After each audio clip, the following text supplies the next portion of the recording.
يا أيها الذين آمنوا كتب عليكم الصيام كما كتب على الذين من قبلكم لعلكم تتقون. السلام علیکم ورحمۃ اللہ وبرکاتہ. الحمدللہ والصلاة والسلام علی نبینا محمد. محترم سامعین و ناظرین کرام، میں آپ کو آج رمضان المبارک کے اندر تراویح یا قیام اللیل کی فضیلت کے بارے میں حضرت ابو ہریرہ رضی اللہ تعالی عنہ کی وہ حدیث جسے بخاری اور مسلم رحمہم اللہ نے روایت کیا ہے کہ نبی اکرم صلی اللہ علیہ وسلم سے کہتے ہوئے حضرت ابو ہریرہ رضی اللہ تعالی عنہ نے سنا، من قام رمضان ایمانا و احتسابا غفر له ما تقدم من ذنبه، کہ جس کسی نے رمضان کے اندر پورے ایمان اور پورے احتساب کے ساتھ قیام کیا، اس کی پہلی یعنی پچھلی گناہیں معاف کر دی جائے گی۔ یہاں پر اس حدیث سے پتہ چلتا ہے کہ رمضان المبارک کے اندر قیام اللیل کی فضیلت کیا ہے، کہ یہ گناہوں کے مٹانے کا، مغفرت کا سبب اور ذریعہ ہے۔ جس نے تراویح پڑھی تو گویا کہ اس نے قیام اللیل کیا، جیسا کہ حدیث کے اندر واضح ہے، لیکن یہ دو شرطوں کے ساتھ مشروط ہے۔ نمبر ایک، من قام رمضان ایمانا، ایک چیز کے ایمانداری کے ساتھ یا پورے ایمان کے ساتھ کہ اللہ رب العالمین نے جو وعدہ کیا ہے اس رمضان کے قیام کا یا تراویح کے اجر کا دینے کا، اس پر یقین ہو انسان کو کہ اللہ نے جو وعدہ کیا ہے اس پر میں مانتا ہوں اور وہ اللہ تعالیٰ دے گا، اور اسی انتھیوزیسٹک یا انتھیوزیزم اور پاور کے ساتھ اور پوری رغبت اور شوق کے ساتھ اور بہت ہی جوش میں اللہ رب العالمین کی عبادت کے لیے وہ نشیط ہو کر کے جائے کہ اللہ جل جلالہ ہمیں اس کا اجر دے کر کے رہے گا، کیونکہ اللہ نے اس کا وعدہ کیا ہے۔ یہ ایمانن کا مطلب ہے،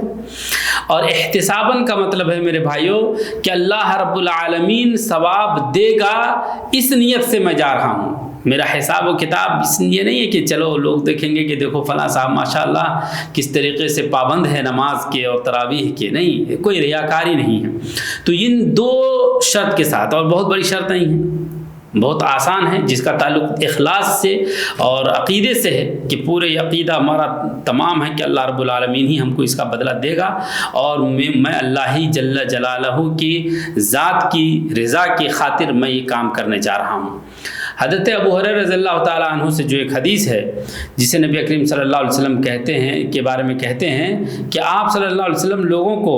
رمضان کے اندر قیام کی ترغیب دیا کرتے تھے خوب زیادہ، لیکن اس کے اندر حکم نہیں دیتے تھے کہ نہیں تم کو ایسا کرنا ہی ہے، اور یہ کہتے تھے کہ جس نے رمضان کے اندر پورے ایمان اور احتساب کے ساتھ قیام کیا تو اللہ جل جلالہ اس کے پہلے گناہ معاف کر دے گا۔ اس لیے مسلمان پر یہ ضروری ہے کہ تراویح کی نماز جو رمضان میں ہوتی ہے میرے بھائیوں، امام کے ساتھ باجماعت پابندی کے ساتھ ادا کرنے کی کوشش کرے، پورے ضبط کے ساتھ اور پورے اخلاص کے ساتھ، اور تب تک وہ واپس نہ آئے جب تک امام نماز ختم نہ کر دے، پورے کا پورا نماز ختم نہ ہو جائے امام کے ساتھ۔ اب چاہے وہ نماز 11 رکعت ہو یا 20 رکعت دو اماموں کے ساتھ ہو، تو ایسا نہیں کہ آپ ایک امام نے پڑھا دیا اور سوچا ہم کو 11 رکعت پڑھنی اور واپس ہو گئے، نہیں، بلکہ چونکہ من قام مع الامام، نبی کریم صلی اللہ علیہ وسلم کی حدیث کے مطابق جس نے امام کے ساتھ قیام کیا حتی ینصرف، یہاں تک کہ امام وہ لوٹ جائے، کتب لہ قیام لیلہ، تو اس کے لیے قیام اللیل کا ثواب لکھا جائے گا۔ تو امام شرط ہے، تو اس لیے قیاس یہ کیا جاتا ہے کہ ایک امام کے پڑھانے کے بعد دوسرے امام کے ساتھ بھی آپ پڑھیں، کوئی بڑی بات نہیں ہے۔ اللہ کے رسول صلی اللہ علیہ وسلم سے سنت ہے 9 یا 11 رکعت پڑھنا، لیکن اگر پڑھائی جاتی ہے تو چونکہ ہمیں اجر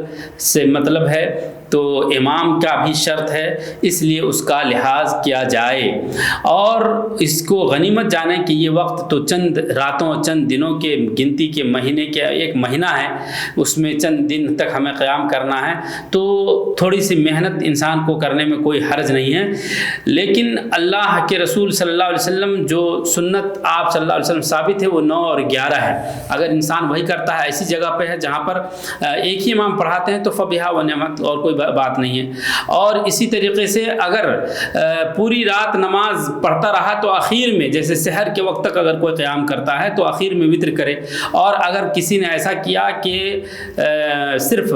آدھے 1 گھنٹے تک رات میں کے اول حصے میں نماز پڑھی، قیام اللیل کیا اور وطر پڑھ لیا، پھر اس کے بعد وہ فجر سے پہلے چاہتا ہے کچھ نفل پڑھیں، کچھ قیام کریں تو کر سکتا ہے، کوئی مذائقے کی بات نہیں. اللہ کے رسول صلی اللہ علیہ وسلم سے یہ ثابت ہے کہ آپ صلی اللہ علیہ وسلم پڑھا کرتے تھے. اور حضرت علی رضی اللہ تعالیٰ عنہ سے جو روایت ہے کہ آپ صلی اللہ علیہ وسلم فرمایا لا وترانی فی لیلۃ، ایک رات میں 2 وطر نہیں ہیں. تو مطلب یہ ہے کہ آپ شروع میں وطر پڑھ لیں تو آخر میں پڑھنے کی ضرورت نہیں ہے، اور اگر آپ کو آخر میں پڑھنے کی نیت ہے تو شروع والے نماز قیام میں وطر نہ پڑھیں. بلکہ حضرت عمر بن خطاب کی جو حدیث ہے کہ نبی اکرم صلی اللہ علیہ وسلم نے فرمایا کہ اپنے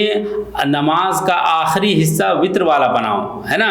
کہ اجعلوا آخر صلاتکم باللیل، کہ تم اپنے نماز کا آخری حصہ رات میں وطر بناؤ. تو یہ اس بات پر محمول ہوگا کہ جس نے اگر نماز پڑھی رات میں قیام اللیل جیسی نمازیں